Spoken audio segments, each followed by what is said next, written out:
امانت کی حفاظت۔ امانتوں کی حفاظت اس طرح بھی کی جاتی ہے۔ سال ہے 1915، پہلی جنگ عظیم جاری ہے۔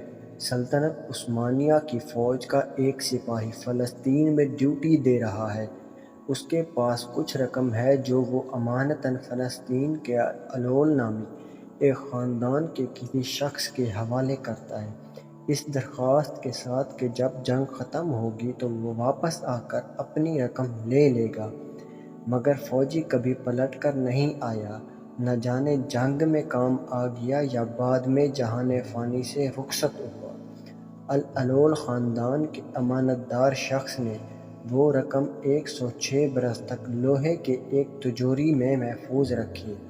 رقم کی مالیت 30,000 امریکی ڈالر کے قریب بتائی گئی ہے۔ گزشتہ برس کے آخر میں ناپلس میں ایک تقریب منعقد ہوئی جس میں ترکی کے سفیر کو وہ رقم واپس کی گئی۔ تصویر میں نظر آنے والے صاحب راغب حلمی الول ہیں، جن کے دادا کے بھائی کے پاس یہ امانت رکھوائی گئی تھی۔ ان کے انتقال کے بعد یہ امانت راغب حلمی کے سپرد ہوئی تو انہوں نے بھی امانت کی پاسداری کا حق ادا کیا۔ جب وہ اس کی حفاظت کرتے کرتے تھک چکے تو فیصلہ کیا کہ رقم ترک حکومت کے حوالے کر دی جائے، کیونکہ اب رقم کے مالک کی واپسی کے امکانات تقریباً ختم ہو چکے تھے۔ اللہ کریم ہمیں بھی اس طرح کی امانت داری اور دیانت داری کی توفیق نصیب فرمائے، آمین ثم آمین۔